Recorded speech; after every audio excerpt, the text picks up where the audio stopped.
très dur, hein, vous êtes... oui, oui, je veux bien, ouais. Bon, donc je vous présente de manière succincte un aspect de l'astronomie qui est très connu des professionnels, qui est moins des amateurs, mais qui fait partie des choses qui concernent le message que contient la lumière, hein, et qui, comme on est ici pour analyser ce que c'est que la lumière, je crois que c'est intéressant de s'intéresser à la polarisation de la lumière. La lumière, on peut la définir comme une intensité qu'on voit en fonction des coordonnées alpha, delta, on est sur une projection céleste. On peut voir aussi cette intensité variable dans le temps. On peut voir l'aspect spectral de la lumière, c'est-à-dire la longueur d'onde qui change, et l'intensité qui change en fonction de la longueur d'onde, c'est la spectroscopie. Mais aussi, on peut voir une dernière caractéristique qui est moins habituelle parce qu'elle est moins perçue par l'œil, naturellement, c'est la polarisation. La polarisation, alors c'est ça que je regrette parce que je passe en deuxième, j'aurais préféré qu'il y ait un exposé plus théorique avant moi et je ne vais pas insister plus parce que je pense que ça va venir derrière. Mais disons, l'idée c'est que la polarisation, ça concerne l'onde électromagnétique au sens vraiment physique, c'est-à-dire que l'onde c'est notamment un champ électrique qui vibre, et ce champ électrique quand il vibre de manière n'importe comment, dans toutes les directions, c'est la lumière naturelle que l'on voit, mais il peut arriver dans certains phénomènes au moment de l'émission ou pendant le trajet de la lumière peuvent faire que ce champ électrique va prendre une direction particulière, une orientation, c'est le schéma qui est indiqué ici, là, où on voit effectivement ce vecteur qui a une certaine orientation, qui est stable dans le temps, on va dire, avec un plan et qu'on appelle le plan de polarisation, et cette façon de représenter la lumière, ça s'appelle la polarisation, et plus particulièrement une façon de voir la polarisation dite linéaire, parce que tout simplement, ce vecteur varie dans un plan, dans une direction. Et puis vous avez une variante qui est à droite, tout à fait à droite, c'est où le vecteur tourne. Alors tourne de manière plus ou moins circulaire, ça peut être une ellipse dans un cas très général, et l'ellipse en fait traduit le fait que le vecteur tourne dans le temps, si on peut le voir comme ça, de manière très, très ordonnée en quelque sorte, hein, à mesure que l'onde se propage. Et puis suivant qu'il y a un mélange entre polarisation linéaire et polarisation dite circulaire, dans cette fameuse rotation du vecteur électrique, là on voit l'onde de face en fait, hein, quand ça se propage, on a une polarisation elliptique, enfin il y a toutes les nuances en fait, il y a une continuité. Quoi qu'il en soit, bon, je ne vais pas en dire plus sur la polarisation, mais enfin je vais en dirai plus parce qu'on va la mesurer, mais ce qui va nous intéresser plus particulièrement dans la polarisation, c'est qu'elle va être un traceur du champ magnétique dans les étoiles. Autant le sens où quand on observe une raie classique, on a un profil de raie, ici un profil d'absorption classique comme on les connaît tous, mais que s'il y a un phénomène magnétique, notamment, enfin ici à l'occurrence au moment de l'émission de la lumière, c'est-à-dire que les atomes qui sont responsables de la lumière baignent dans un champ magnétique, on va observer en fait, et si ce champ magnétique est suffisamment intense, on va observer des choses bizarres, la raie va se dupliquer en fait, va se multiplier. Alors ici, je reprends tel cas simple, cas dit non dégénéré, mais qui est un cas où la raie se multiplie en 3 parties, elle se divise vraiment, soit en 3 composantes, soit en 2 composantes. Alors la nuance est intéressante entre ces choses-là. Je donnerai l'ordre de grandeur des séparations tout à l'heure, bien sûr. Hein. Je vous dirai ce que ce sera l'enjeu observationnel, ce sera de voir cette séparation. Donc quand on est dans un champ magnétique, je vous donne la recette tout simplement, hein. Quand on est dans un champ magnétique, le champ magnétique c'est une ligne de force, quand on a un aimant, hein. Et ces lignes définissent une orientation, ça peut être vu comme un vecteur. Quand les lignes de force sont perpendiculaires à vous-même, en fait, vous avez cette séparation en 3 composantes. Et quand le champ magnétique est dirigé vers vous, vous avez ce qu'on a tout à fait à droite, c'est-à-dire un doublé Zeeman. Bon. Et en fait, la distinction entre ces cas permet aussi de savoir quelle est l'orientation du champ magnétique en fait. Ça c'est quelque chose qui va être intéressant, ce qui amène l'idée qu'on va pouvoir faire des cartes du champ magnétique en vérité. Ce qui est un des aspects assez excitants de la polarisation, c'est qu'on va pouvoir cartographier la surface des étoiles en fait. Alors, il y a une subtilité, c'est que ces composantes, ces éléments de la raie qui se séparent, sont polarisés.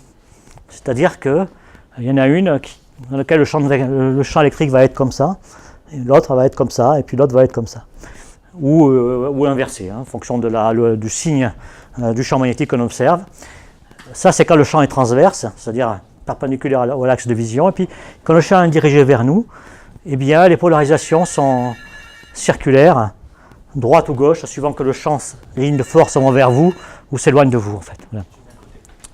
Et ça, c'est fondamental parce que si on arrive par un moyen que je vais expliquer, à isoler une polarisation par rapport à une autre, on va être capable d'éteindre une raie par rapport à l'autre. En fait. Et toute la mesure de toute la polarisation, ça va être ça. En fait. C'est-à-dire qu'on va avoir un doublé.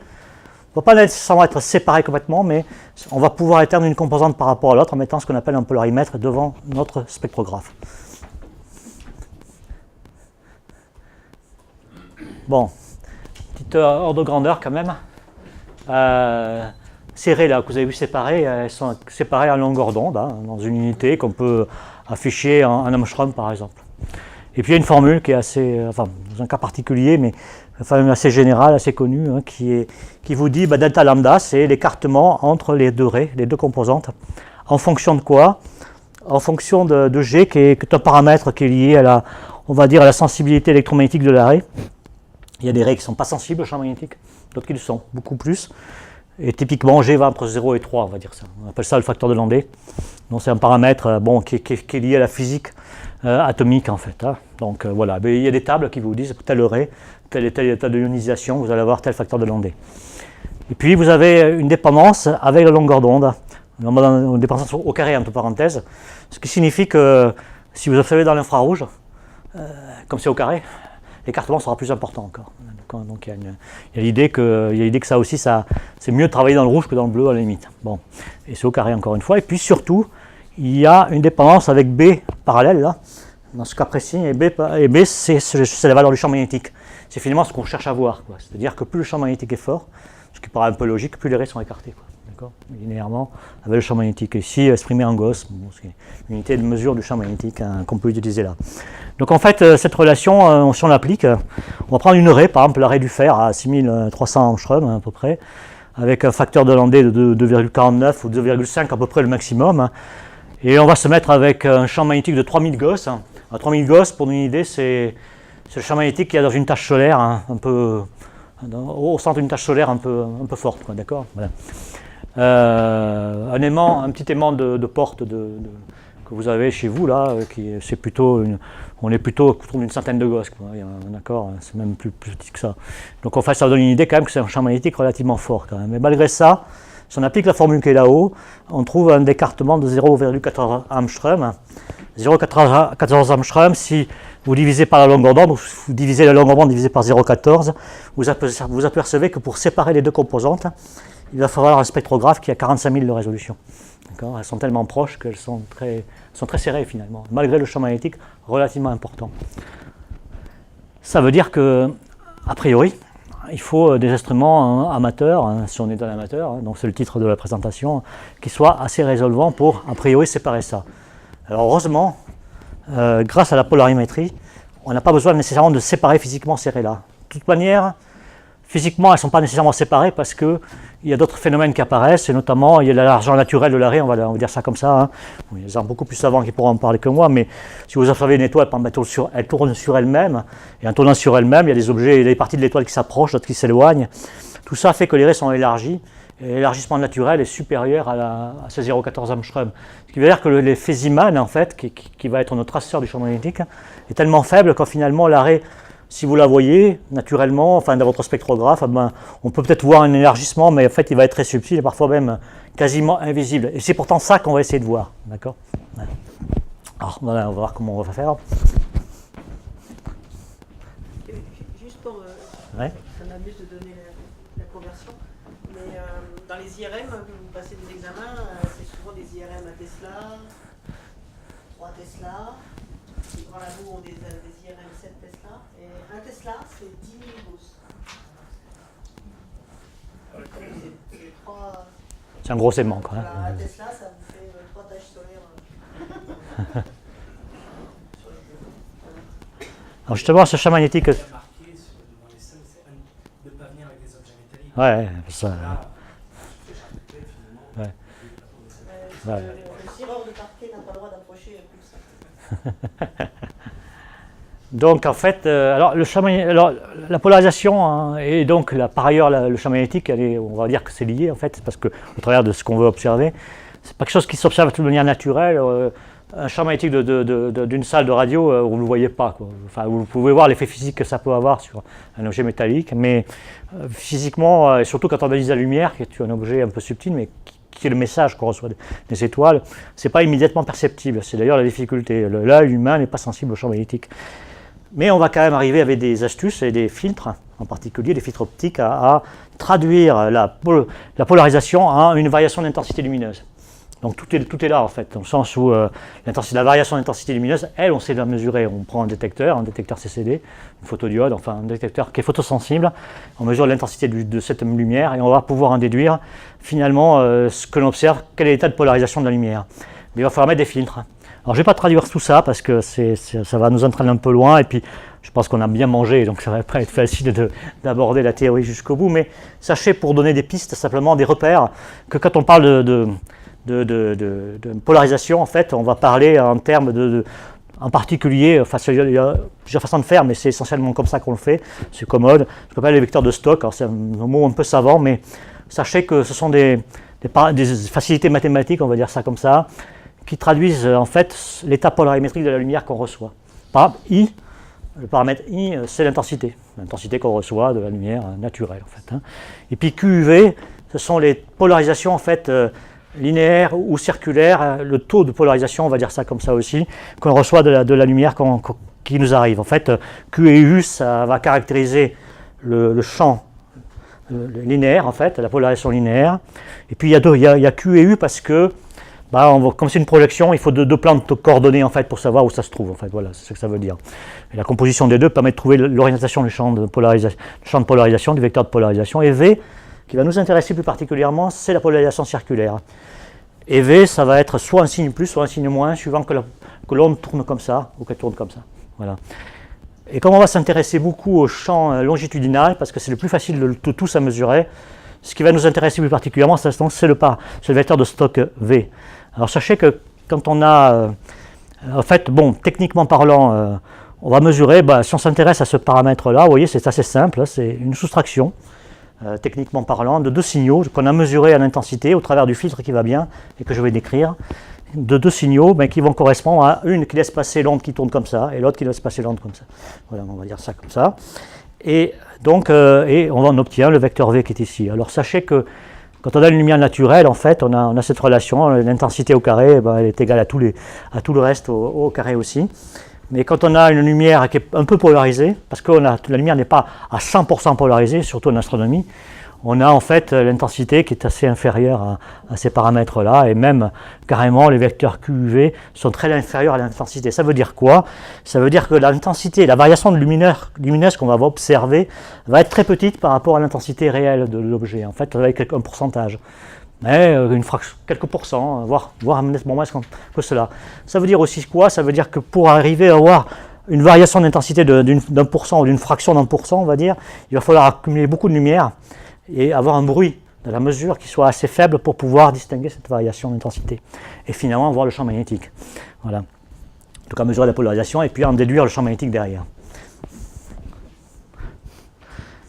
Techniquement parlant, je vais aller directement à la mécanique un peu des choses.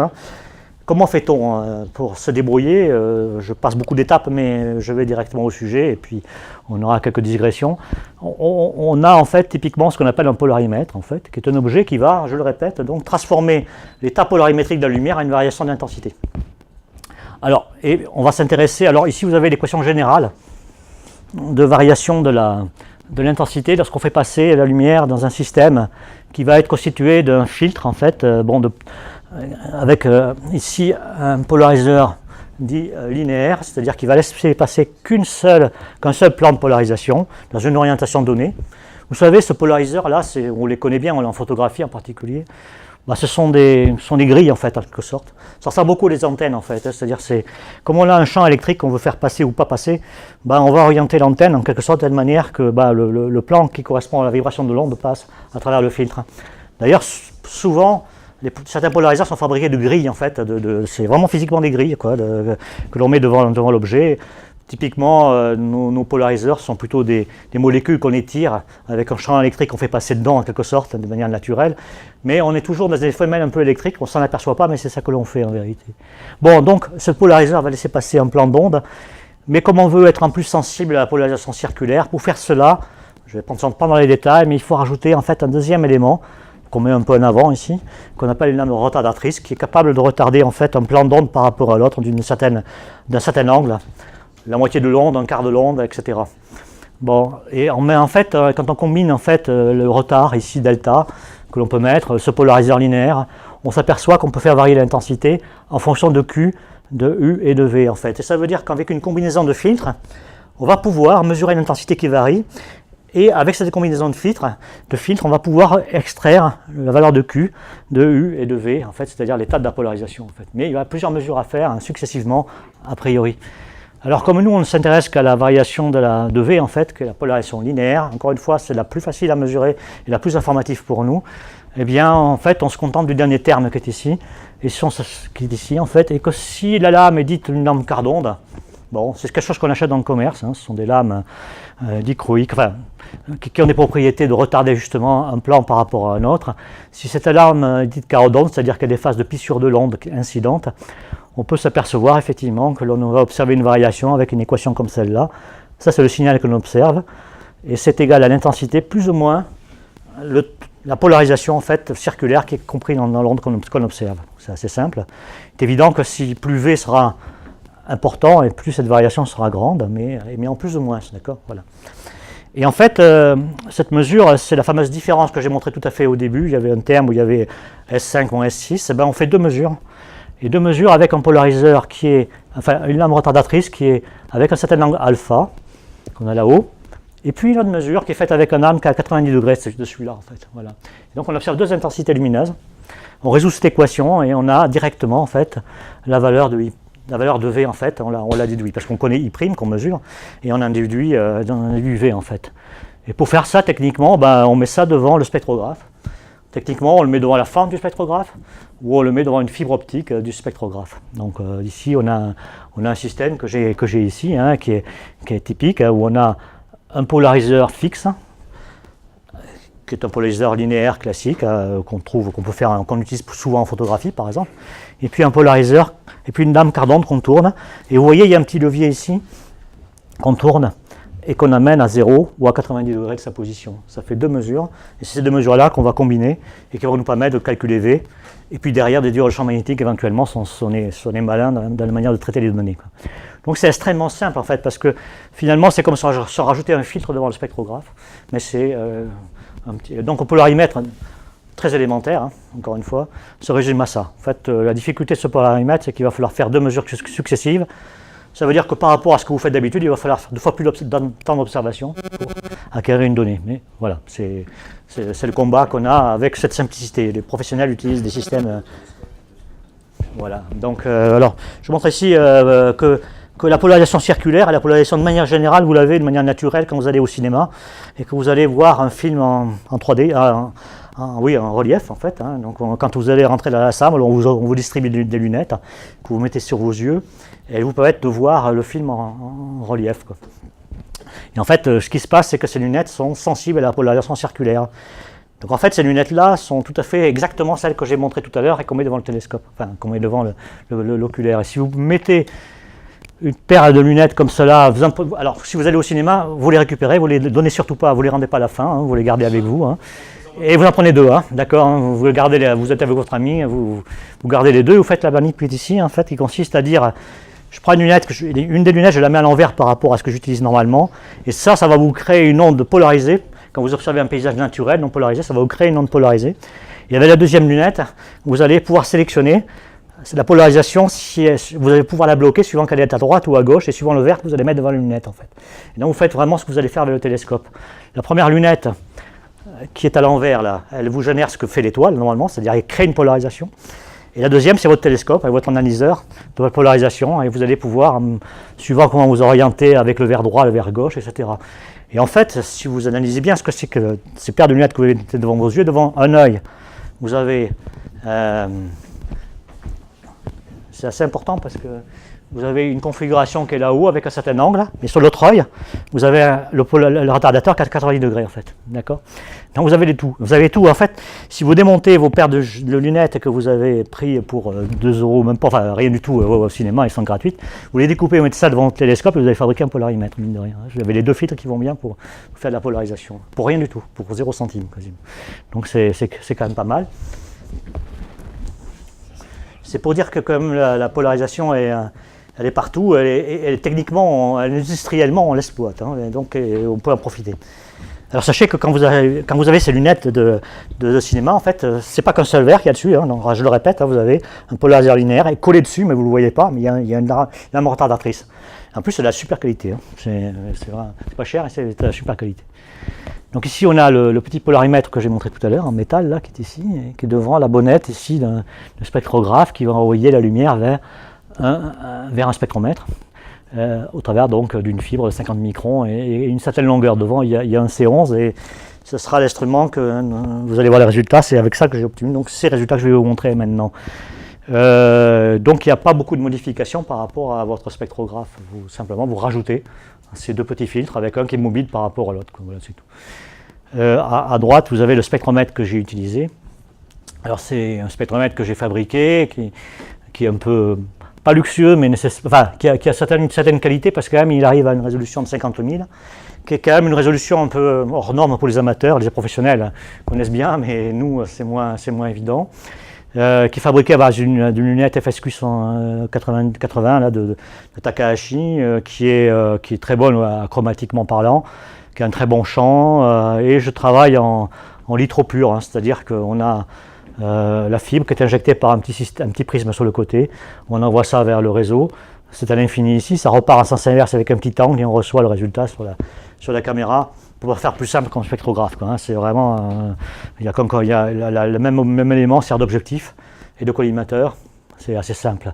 Si on rajoute un prisme ici ou un réseau éventuellement, on peut faire un réseau échelle, c'est-à-dire qu'on a en fait, parce que ici, si on se débrouille pour avoir un peu de traits au millimètre et travailler un ordre élevé, on a plusieurs ordres qui se mélangent et on a sur le détecteur une image typique comme celle-là. Voilà. Donc ça ressemble à ça, quoi, hein, voilà. Donc c'est classique, hein. Juste pas plus. Bon, pour donner quand même une idée, alors il y a 2 choses qui se passent, c'est que ce spectro, alors j'insiste un peu dessus parce que il est hors norme à plusieurs aspects en fait. D'abord sa résolution et puis son usage aussi, et sa fonction et sa performance plus générale.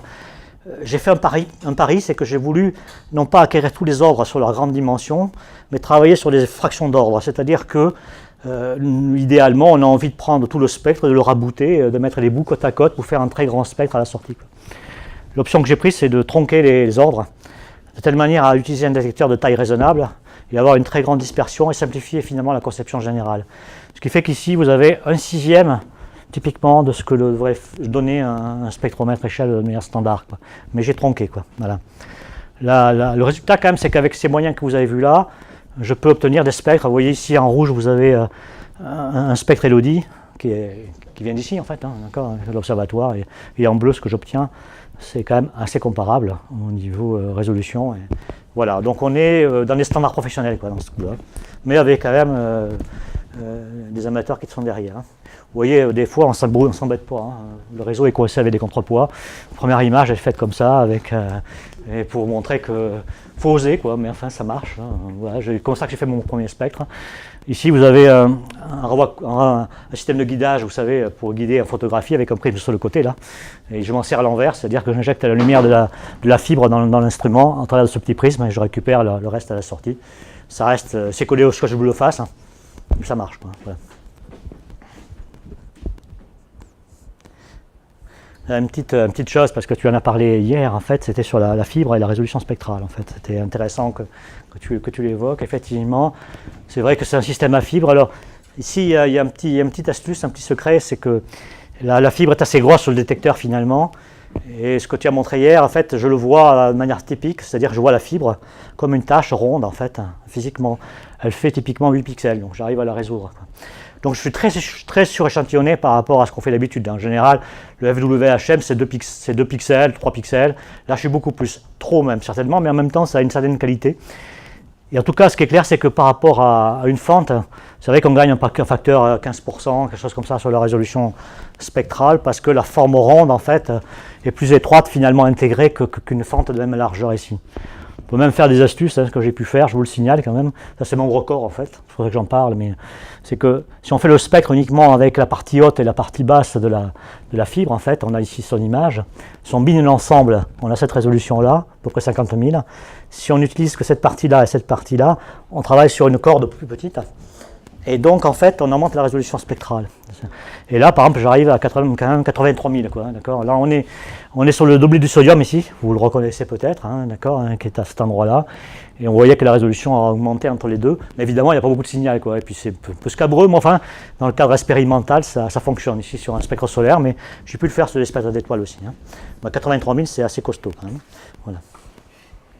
Bon, évidemment... Saturne, à droite et à gauche sur le disque, avec la fibre optique qu'on voit en noir en bas, on peut arriver à choper évidemment l'effet Doppler. Alors il est très visible, mais on est dans l'ordre de grandeur ce qu'on va vouloir voir, enfin c'est très supérieur à ce qu'on va vouloir voir en polarisation. Hein.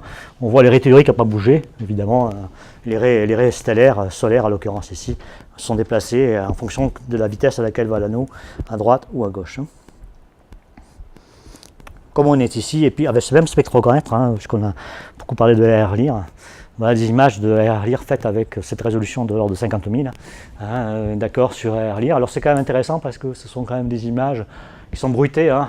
On est sur H-alpha, si j'ai bonne mémoire, mais on est avec 5 minutes de temps d'intégration, donc ça donne une résolution temporelle, on va dire, mais avec une résolution qui est assez importante, et on voit effectivement tout ce que vous connaissez bien ici, hein, sur les événements qui peuvent se produire avec le timing. Donc on peut, mais c'est qu'avec un C11 aussi, hein, donc il y a des gens qui ont des télescopes beaucoup plus gros, donc il y a capacité de faire des choses quand même. Hein. Donc avec ces résolutions-là, on commence à voir des choses intéressantes, et encore une fois, en temps de pause bref, et 280 mm de pupille seulement, hein. Ça donne une idée de la performance du spectro. Alors, voilà comment on va faire pour acquérir notre polarisation. On va observer en fait notre spectre, mais on va faire deux spectres. On va faire un spectre avec, avec un filtre qui va isoler une polarisation qui tourne dans un sens, ou un spectre qui va isoler la polarisation qui est dans un sens inverse. Les aiguilles d'une montre, un sens inverse des aiguilles d'une montre.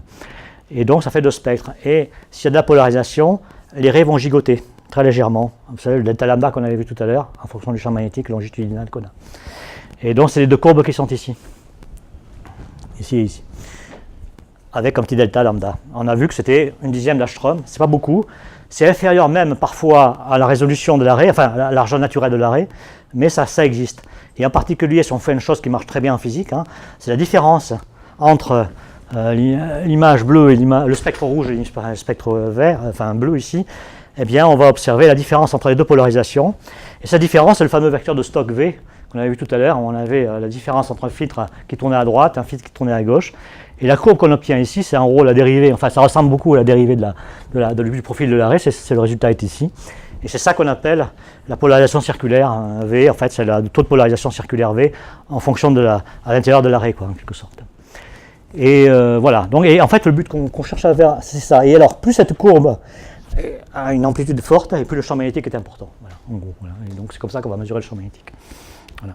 Alors, sachez que, techniquement parlant, surtout avec ce spectro, je donne un petit détail technique ici, avec ce type de polarimètre qui est un peu rustique, on mesure successivement la polarisation droite, left ou right, en fait c'est les termes L et R qu'on voit là-haut.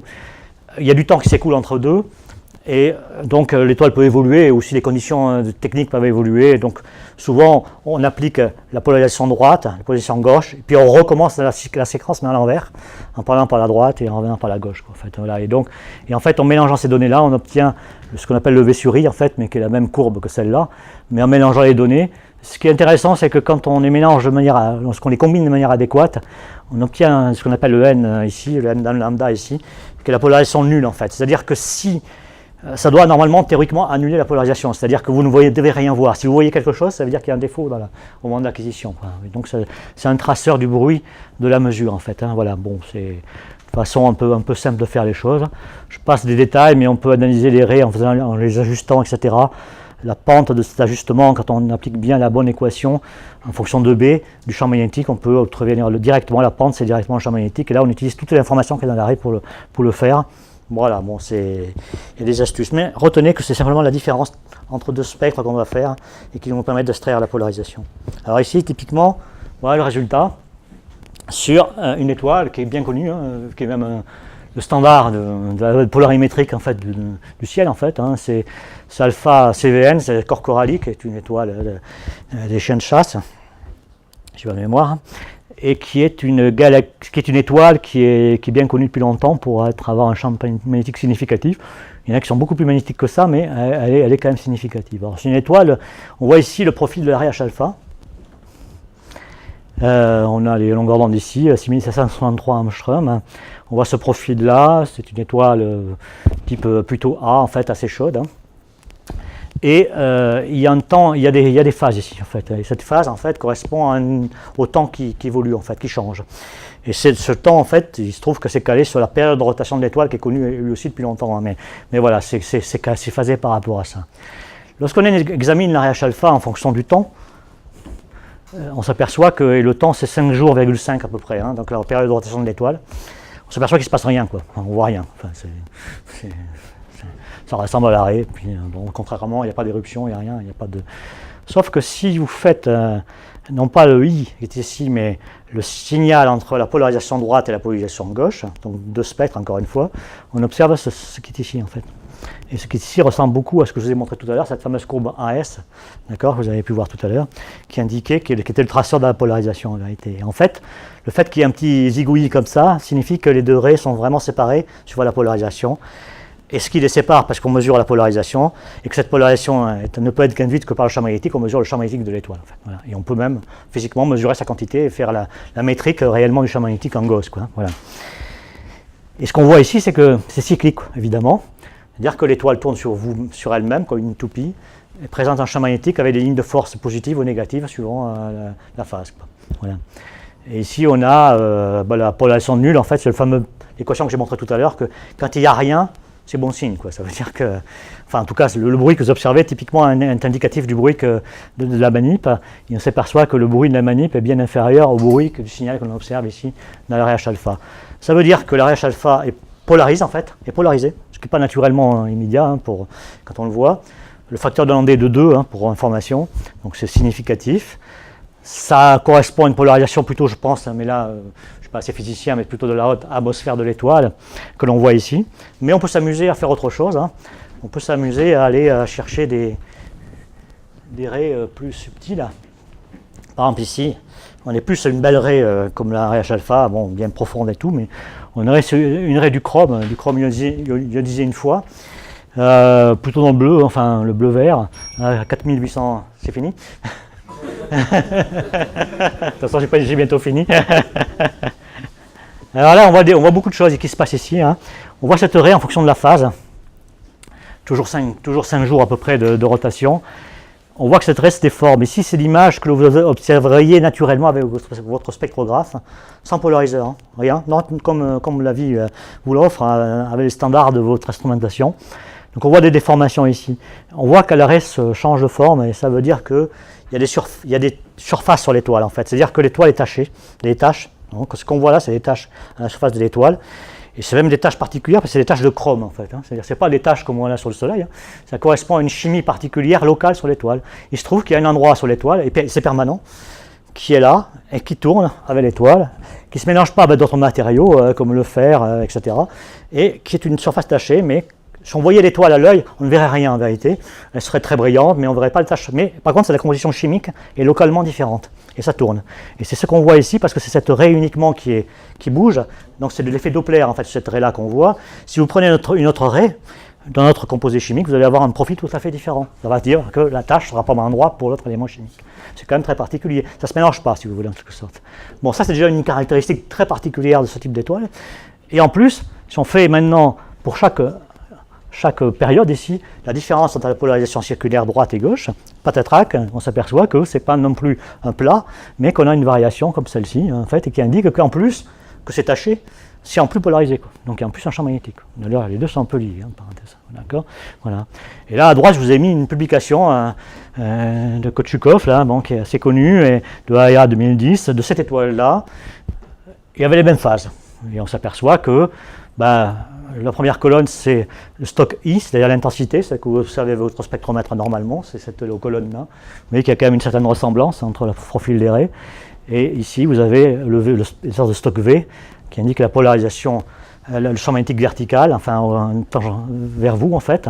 Et on s'aperçoit aussi que c'est pareil, à un endroit il s'annule le champ magnétique, puis à un moment il prend un maximum et puis il diminue, et on retrouve exactement la même chose dans l'observation. C'est quand même une première en fait au niveau de amateur, je pense. C'est ça qui va permettre de dire, bah oui, on ne mesure pas du bruit, on mesure un signal, et en plus sur une étoile très connue qui est un standard polarimétrique, on arrive à observer, marqué avec un CNSE bruit qui n'est pas négligeable, en fait, qui est assez comparable avec ce que pour les pros, avec un petit télescope, on arrive à faire des choses comme ça. Bon, l'étoile est brillante par ailleurs, voilà.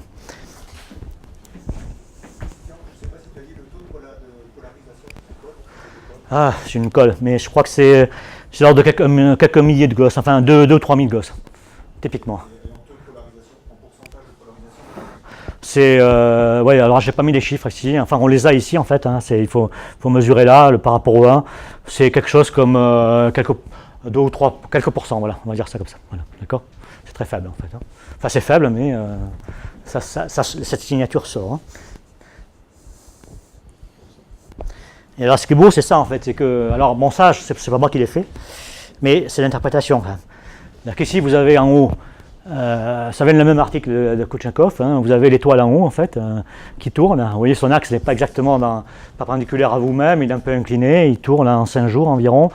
Et en fait les taches rouges que vous voyez là-haut correspondent à des taches de chrome en fait, qui sont sur l'étoile, qui tournent en fonction du temps. Et en fait, si vous imaginez un peu les choses, vous pouvez déjà traduire l'effet Doppler que vous avez. Et à la limite même, sans avoir l'image que vous avez à l'eau, en analysant uniquement ça, vous pouvez déjà penser comment est l'étoile en fait. Donc on fait l'imagerie Doppler à l'envers, enfin la vraie imagerie Doppler en fait, déjà à la main, quoi.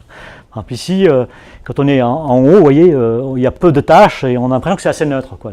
Mais dès qu'une tache apparaît sur un limbe, on commence à voir le profil du chrome qui commence à apparaître et puis qui bouge et qui défile sur le disque, suivant que ça s'approche, que ça s'éloigne de vous en fait. Voilà. Et là vous avez cette signature-là qui est périodique en fonction de la rotation. Et en plus, vous avez cette image-là aussi, qui se superpose à celle-là, qui est l'image du champ magnétique. Et là, plus c'est rouge, plus c'est magnétique en fait. Et c'est pareil, même topo, par rapport, ça c'est mes données d'observation ici qui sont là, vous avez en fonction du champ magnétique, effectivement, ça se creuse, ça change de signe, et puis ainsi de suite. Donc, ça veut dire que là, on a tout. On a tout en tant qu'amateur pour faire une image de la surface de l'étoile, tachée, et en plus champ magnétique. Voilà. Donc c'est une des belles manips qui restait à faire à mon avis, c'est dire qu'avec notre spectrographe, nos étoiles ne sont plus des points. Vous le savez depuis longtemps en fait, avec les ondes de choc, etc. On voit qu'il y a une structure qui est bidimensionnelle ou tridimensionnelle. Mais là en plus, on peut quand même aussi faire la cartographie de l'imagerie, c'est l'imagerie Doppler d'un côté, l'imagerie Zeeman de l'autre. Et ça, c'est assez magique de mon point de vue parce que ça permet vraiment de faire des choses très intéressantes. En fait, j'ai un peu confondu les deux. Ici, c'est le champ magnétique Zeeman et là, c'est l'effet Doppler, c'est plutôt les tâches. D'accord. Excusez-moi. D'ailleurs, le champ magnétique, on le voit, on peut le tracer par les lignes de force. Alors, sachez qu'il y a une petite difficulté, c'est qu'on ne mesure que la composante qui va vers vous du champ magnétique ici, le composante V. Il manque le tangentiel pour faire une cartographie complète, quoi.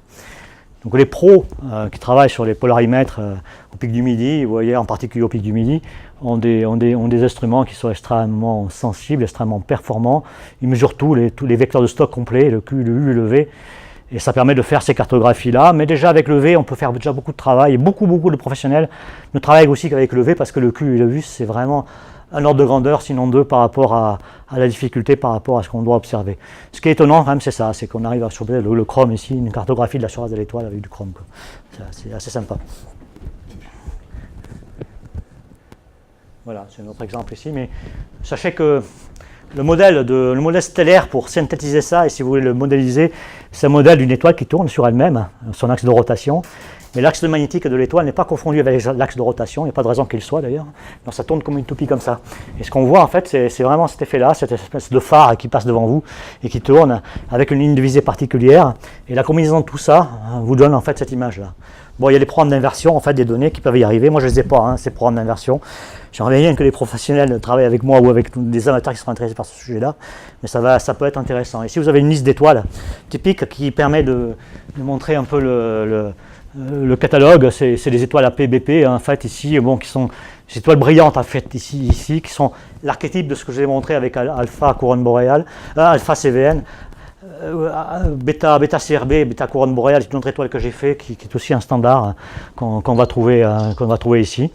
Pour répondre à la question sur les champs magnétiques, ici vous avez le champ magnétique en kilogauss, ici vous voyez 5000 gauss, 12 000 gauss, 8000 gauss, enfin on peut un champ magnétique intégré ou enfin il y a plusieurs façons de le voir. Donc voilà, typiquement on a à la fois ça et on a aussi les périodes de rotation en jour, ou parfois long, mais c'est souvent assez court, hein. C'est souvent des étoiles qui tournent assez vite sur elles-mêmes. Et donc, en quelques jours, on peut tracer une courbe comme celle-là.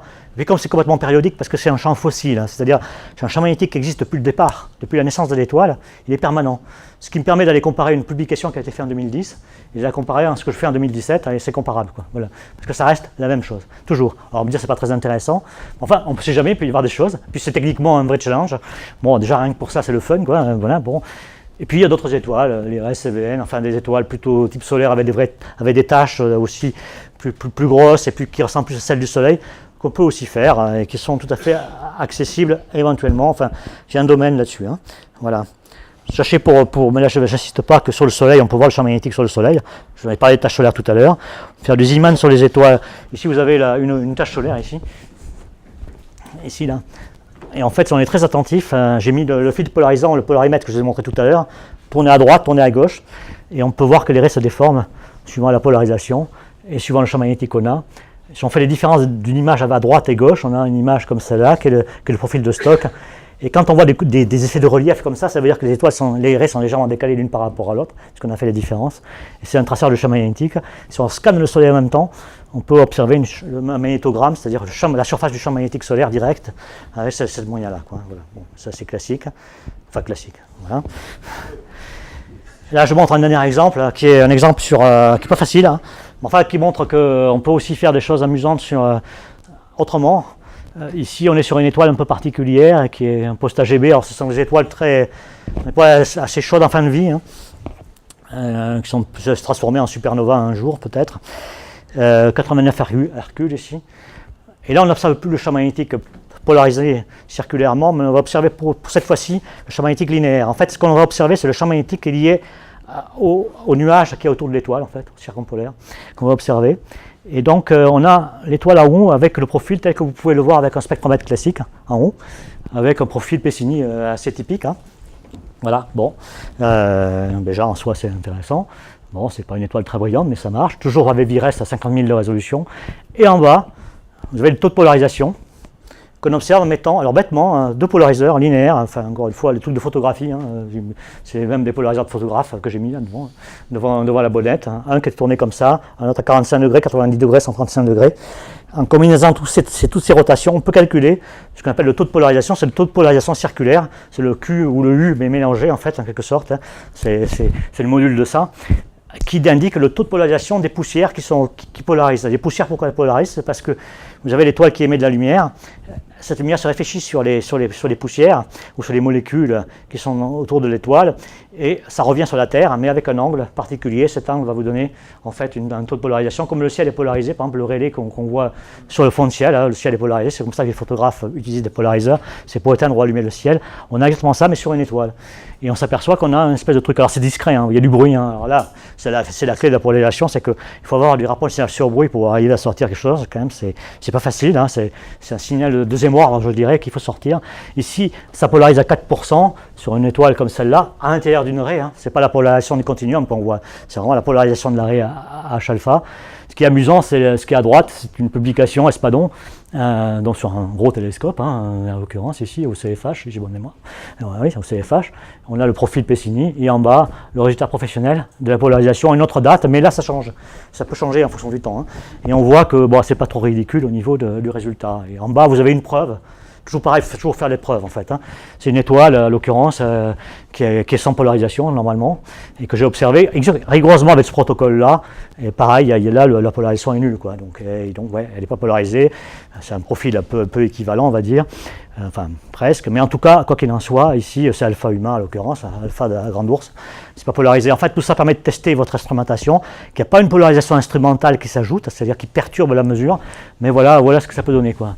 Voilà, c'est un défrichage un peu de choses. Quand il y a écrit PLC polariseur, c'est polariseur linéaire circulaire. C'est vraiment ce que vous avez quand vous allez à la FNAC acheter votre polariseur. Vous avez polariseur circulaire dessus. Et c'est ça en fait. Hein. Bon, alors c'est pas la polarisation circulaire en mesure, c'est un abus de langage, mais c'est un polariseur linéaire. Et c'est brutalement ça que j'ai utilisé.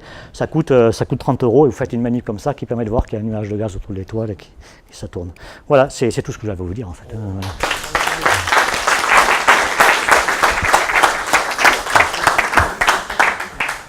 Voilà. Voilà, je vous ai une petite question, mais on peut peut-être faire une synthèse. Mais rien.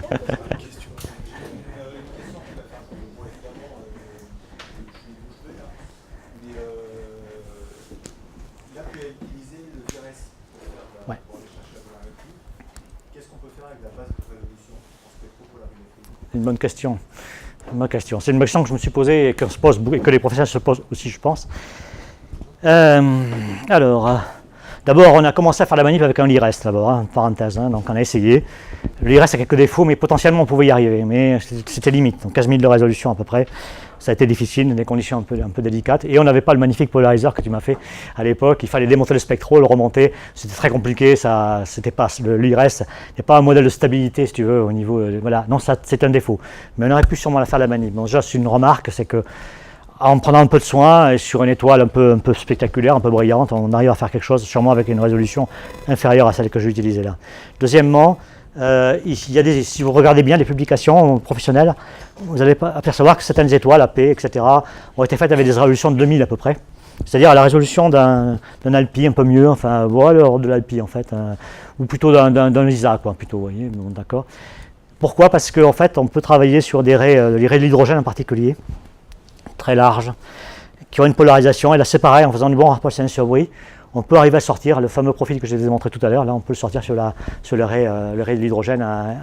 Et donc par exemple, si vous regardez cette publication, vous allez voir que la série de Balmer, alpha, H-alpha, bêta, delta, etc., eh bien, quand on prend deux spectres fait avec ces polariseurs à droite, à gauche, le modèle, un truc aussi simple que je vous ai montré, hein, qui est ici en fait, hein, voilà, physiquement. Voilà, c'est ça. C'est tout ce qu'il faut. Hein. Et puis un truc qui tourne, hein, qui oriente la lame ici. Et bien, avec ça, vous allez arriver à voir que vos raies de l'hydrogène sont polarisées, effectivement, sur certaines étoiles en tout cas. Et c'est significatif et visible. Et avec des résolutions modestes. D'ailleurs, entre parenthèses, il y a tout intérêt à travailler avec une résolution modeste, parce que ce n'est pas nécessairement la résolution qui compte là, c'est le rapport signal-sur-bruit. Et bon, rapport signal-sur-bruit, haut rapport signal-sur-bruit, basse résolution, tout ça, ça va ensemble, et ça permet de voir des choses. Donc on compense l'un par l'autre. Le défaut de résolution, on le compense par le rapport signal-sur-bruit, et ça marche pas mal en fait. Voilà. Effectivement, en plus, vu toutes les opérations que tu fais, puisque tu fais d'abord des soustractions de signaux, ouais. Puis ensuite surtout des divisions du résultat de ces soustractions. Donc, alors, peu que tu as des valeurs très faibles, ouais. Tu peux vite diverger ouais. et dire beaucoup de bruit, etc. Le fait que je divise par I, en fait, à un moment donné, j'avais un V sur I, en fait, hein, d'accord, hein, c'était parce que, en fait, c'est ce que j'appelle le vecteur de circuit normalisé, en fait, c'est-à-dire que, en fait, ce que ça vous sort le taux de polarisation en pourcentage, parce que il y a une unité en haut, une unité au dénominateur, et ça vous donne le taux de polarisation circulaire que vous avez dans l'étoile. C'est tout simplement ça qu'on observe, voilà. Bon, et après. Ouais. C'est une photo LP, le disque ouais. dont tu as pu mesurer la polarisation. Ouais. Ouais. Qui vont créer la nébuleuse Feynman. Exactement, c'est ça. Ça va pas finir en supernova. Enfin, oui, alors, oui, c'est vrai que c'est pas, oui, j'ai été un peu rapide en disant que c'était une sur le HGB, enfin, c'est vrai que c'est pas nécessairement une supernova. On peut peut-être observer les choses dans les Pessini, enfin, dans d'autres étoiles, mais tu as raison, c'est pas. Tu as plein de graphites et de choses comme ça, etc. Oui, absolument. Oui, absolument. Absolument. Oui, absolument. Enfin, de manière générale, c'est des éjections que tu vois et qui sont là. Voilà. Donc, voilà. C'est l'instabilité de l'étoile à un moment donné, quoi. J'ai vu que tu travaillais sur des ordres tronqués. Oui. Comment tu as fait pour les traitements? Eh ben, c'est très simple en fait. J'ai une dizaine, avec virage j'ai une vingtaine d'ordres à peu près. Ouais. Eh ben, c'est 20 spectraux indépendants que j'ai. Donc je les traite comme ça. Tu as acheté les ordres Indépendamment, j'ai 20 fois l'information. C'est intéressant parce que, mais d'ailleurs, quand on exploite un spectro-échelle de manière générale, il n'est pas nécessairement obligatoire de rabooter les ordres, ça ne sert pas nécessairement, ça peut faire joli, mais en fait on peut traiter les ordres indépendamment, les tronquer aussi si on veut, si on veut enlever les bords qui ne sont pas intéressants.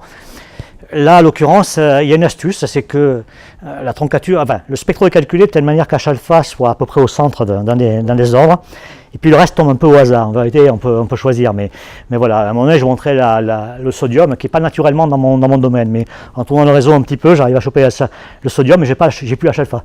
Tu vois les défauts qu'il y a quand même. Donc il y a des contraintes d'exploitation de spectro qui ne sont pas... Mais j'ai tronqué encore une fois le domaine spectral en disant je vais zoomer sur une raie, faire du zoom à 50 000 avec un très bon échantillonnage spatial, enfin spectral aussi, qui donne une très bonne qualité photométrique. Avec ça, évidemment, vous vous en doutez bien, on fait des exoplanètes, ce genre de choses, quoi. Enfin, c'est presque facile, quoi, je dirais, voilà, donc de faire ça. Bah ouais, parce que c'est... En fait, là, on est dans les domaines qui sont typiquement ceux des exoplanètes, hein. Enfin, d'accord, on est sur ces domaines de précision. Une exoplanète, c'est presque plus facile à mesurer que ça, en fait, entre parenthèses. Donc, il faut quand même l'idée, mais enfin, dans l'esprit, c'est un peu ça. Et donc, oui, ce choix-là, il est comme ça. C'est vrai qu'on perd du domaine spectral, on a moins de raies, ce qui est un défaut quand on veut faire des radiales sur des exoplanètes, par exemple. Mais en même temps, ça me permet de faire ça aussi avec de la haute résolution. Je rajoute que ça m'intéresse vivement parce que nous, on a un problème de traitement à cause des bords. Ouais. Et donc, si on peut se permettre justement, alors du coup, on a plus de champs pour avoir des optiques différentes. On n'est plus obligé de remplir le CCD pile poil. De manière générale, quand on fait des objets comme ça, mais là, bon, c'est pas le cas, mais les exoplanètes, c'est typique. Il y a des zones du spectre qui sont plus riches en raies que d'autres.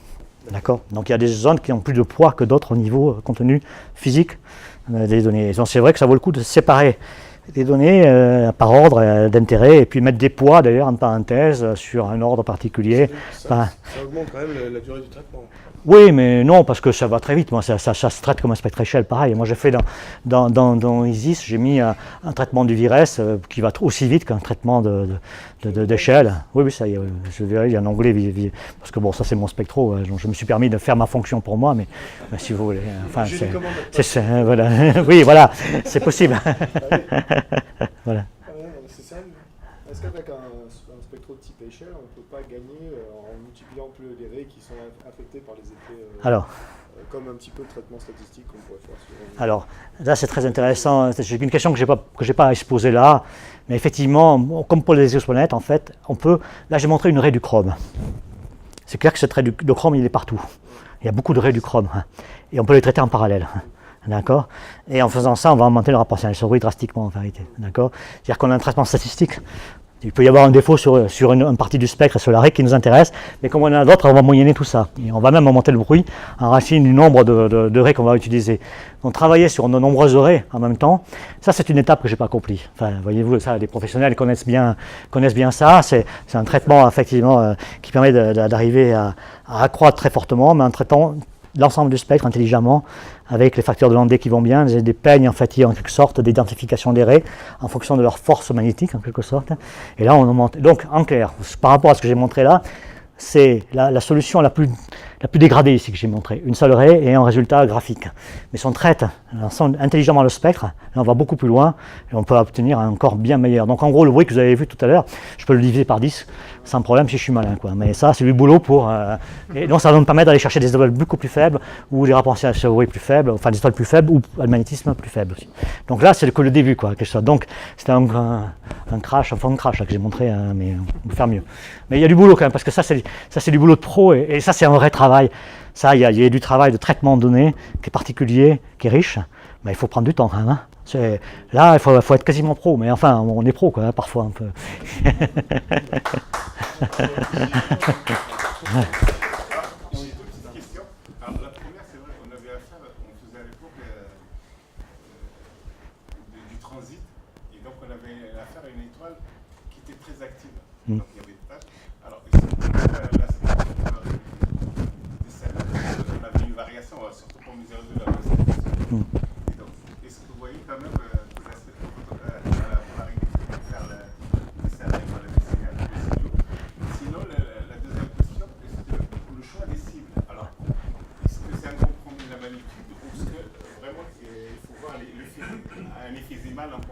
Ouais, en fait, il y a les deux, quoi.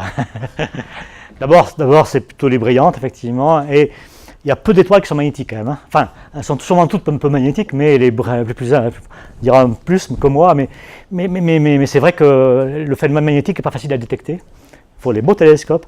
Tu prends une étoile quelconque dans le ciel, il y a une bonne chance qu'elle ne soit pas magnétique, en tout cas que tu ne détectes rien dessus. Mais il y a quelques cas qui sont connus, enfin en particulier les étoiles qui sont chimiquement particulières, ce sont celles-là. Quand je parlais de chrome qui était dessus, parce qu'il y a une chimie particulière, on sait les voir, on sait les deviner, quoi, en quelque sorte. Donc là, il y a des catalogues qui peuvent se mettre en place. Donc oui, mais il faut que l'étoile ait ses caractéristiques magnétiques pour qu'on voit quelque chose, et c'est très peu d'étoiles, enfin relativement peu. Après le magnétisme il existe partout, hein. On peut le trouver dans les quasars, dans les pulsars, enfin on peut trouver dans des galaxies actives, on peut trouver tout ça, mais c'est d'autres mécanismes qui entrent en jeu. Mais pour les étoiles, bah oui, celles-là en particulier sont intéressantes, mais je pense qu'il y a un bestiaire. Là ce que j'ai essayé de mettre en point, c'est une technique. Enfin, essayer de voir si on arrive à faire quelque chose. Ben, il reste à tirer les listes, peut-être faire des découvertes. Pas évident quand même, hein, parce que ça a été bien défriché par les pros quand même. Et bon, ben, encore une fois, c'est du fun, quoi. Mais on ne sait jamais, quoi. Voilà, il y a des choses à faire. Ouais. Justement, je reviens sur la technique. Pour attraper les deux composantes de polarisation, Ouais. vous faites tourner une lame d'onde. Ouais, cardonde, là, qu'on a vu, là, tac, tac, voilà. Donc, est-ce que ça aurait été envisageable de mettre un cube polariseur avec deux fibres et d'attraper les deux composantes en même temps, d'assembler les fibres au foyer du spectre? Ouais, ça, c'est une question qui est un peu récurrente. On en a parlé pour la calibration, mais on peut en parler pour la polarisation aussi. Tu as tout à fait raison. Ça, c'est ce que font les professionnels, en fait, de manière générale, et même à la puissance 2 presque, parce qu'ils mesurent tout. Il n'y a rien qui bouge, effectivement. On est complètement statique. Et en plus, il faut savoir qu'un polariseur comme ça bouffe la moitié de la lumière, on va dire ça schématiquement. Du coup, il faut faire 2 fois la manip, et en plus, à chaque fois, tu perds la moitié. Enfin, tu as la moitié. Donc, pour le rattraper, il faut faire 2 fois l'observation. C'est beaucoup 2 fois plus de temps. Les pros observent d'un coup, avec certains polarimètres, en tout cas, qui sont bien adaptés, l'ensemble des deux composantes, par exemple, V-, V+, quoi. Voilà. Et parfois même, enfin, on peut aussi observer Q et U, mais il faut parfois changer la lame cardone par une demi-ronde, etc. Mais quoi qu'il en soit, oui, il y a moyen d'optimiser, mais ce sont des moyens particuliers. Moi, ce qui m'a amusé dans cette manip-là, j'ai utilisé les lunettes qu'on trouve au cinéma pour aller faire ça. Voilà, c'est ça qui m'a amusé pour faire la manip. Sinon, enfin, on peut aller loin, mais il faut le faire sûrement d'ailleurs. Mais voilà. Non, ça là, non, mais c'est des filtres Edmund scientifiques qui coûtent, c'est des feuilles qu'on découpe au ciseau et qui coûtent 20 € pièce. Et on les découpe au ciseau, on la met la forme, je les ai mis dans la mécanique, je les ai collés un peu vaguement avec le bon angle et puis c'est fini, quoi. Et puis c'est parti tout de suite, quoi. Voilà, donc pas de problème. Mais on peut faire beaucoup plus sophistiqué avec des prismes de gland, enfin des Wollaston. Enfin, il y a tout est possible, bien sûr, mais ça va un peu plus loin, quoi. Voilà. Mais en mélangeant des techniques, il y a des trucs à faire. C'est possible, absolument. Hein. Pour l'instrumentation amateur, est-ce que tu as une idée sur la limite de SNR et l'intensité du champ magnétique? Ah, waouh, ça c'est une bonne question. Mais ouais, il y a des relations. Il y a une relation assez simple en fait, brutale en fait, qui dit qu'effectivement, si tu as un rapport sinusoïde de 100, on va dire ça, tu es à peu près capable de détecter une variation, un champ magnétique de 1%. Tu vois, ça te donne ça. L'inverse du rapport sinusoïde, c'est l'erreur que tu fais sur la valeur du taux de polarisation, on va dire ça comme ça. D'accord, hein, voilà. Donc ça donne un petit peu d'idée. D'accord. Donc là, typiquement, on avait des polarisations sur cette étoile de l'ordre de 2%. Donc il faut avoir un rapport sinusoïde de l'ordre de 100 en fait, typiquement. Ce qui m'a amené quand même avec mon petit C11 et avec 50 000 de résolution à devoir poser quand même. Donc je n'ai pas dit, hein, mais enfin je peux le dire maintenant en fait. Mais, donc je vais montrer qu'il y avait trois mesures, left, right, puis right, left, d'accord. Left c'est 3 fois 5 minutes, d'accord. Right c'est encore 3 fois 5 minutes et ainsi de suite. Donc là, ça fait donc ça fait 12 fois 5 minutes. Quoi, voilà. D'accord, voilà. Donc c'est ça la durée de la mesure, quoi. Ce qui est relativement bref, mais c'est une étoile brillante aussi. Donc voilà. Et donc typiquement, il faut poser longtemps. Quoi. Voilà, c'est clair qu'il faut réduire la partielle sur bruit et que quand tu chutes en magnitude, là il y a des étoiles, il y a des magnitudes de 6 là-dedans, enfin un truc comme ça. Bon là, il va falloir poser peut-être 2 ou 3 heures pour arriver pour avoir commencé à sortir quelque chose avec un instrument amateur. Hein. Je comprends. Moins, mais attention, tu vas avoir d'autres problèmes, quoi, tu vois, tu vas avoir des problèmes sur les raies du fer, tu vas pas les résoudre facilement et tu auras beaucoup de bruit. Les raies d'hydrogène, tu les verras plus facilement. Voilà, c'est un peu ça le compromis, quoi. Voilà, donc c'est un peu... Je vois là, que dans les types spectraux, il y a des A, des B, et qu'après, il y a tout un tas de produits. Ouais. Tout ça. Tu retrouves... Est-ce que c'est un rapport avec le fait qu'elles soient magnétiques, qu'elles ont des produits et réciproques? Oui, absolument. Ouais, parce que ce sont des étoiles, encore une fois, chimiquement particulières, P comme péculière, par particulier, quoi, hein, d'accord. Et en fait, souvent, on met le type d'étoile, mais en plus, on met les raies principales qu'on voit. Enfin, en tout cas, oui, la trace, la signature spectrale la plus typique. Et par exemple, vous trouvez le chrome ici, vous le voyez ici, qui apparaît ici, mais vous avez l'europium, vous avez le strontium, hein, par exemple, etc. Donc en fait, ce sont des raies qui sont typiquement assez fortes dans ces étoiles-là. Et le fait qu'on les mette en exergue par ce moyen-là, au niveau de la classification spectrale, ça montre qu'elles sont particulières. Et en plus, il y a une petite indication sur ce qu'il y a dessus, quoi. Voilà. D'accord, ce qu'on voit dans le spectre, quoi. Donc c'est le fameux tache que j'en ai parlé tout à l'heure. Hein. Voilà. D'accord. Voilà. OK. Bon, voilà. Super, Voilà. bravo.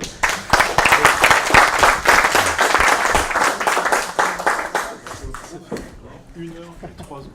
1 heure et 3 secondes. Et merde. Ouais. Allez, vraiment, tac.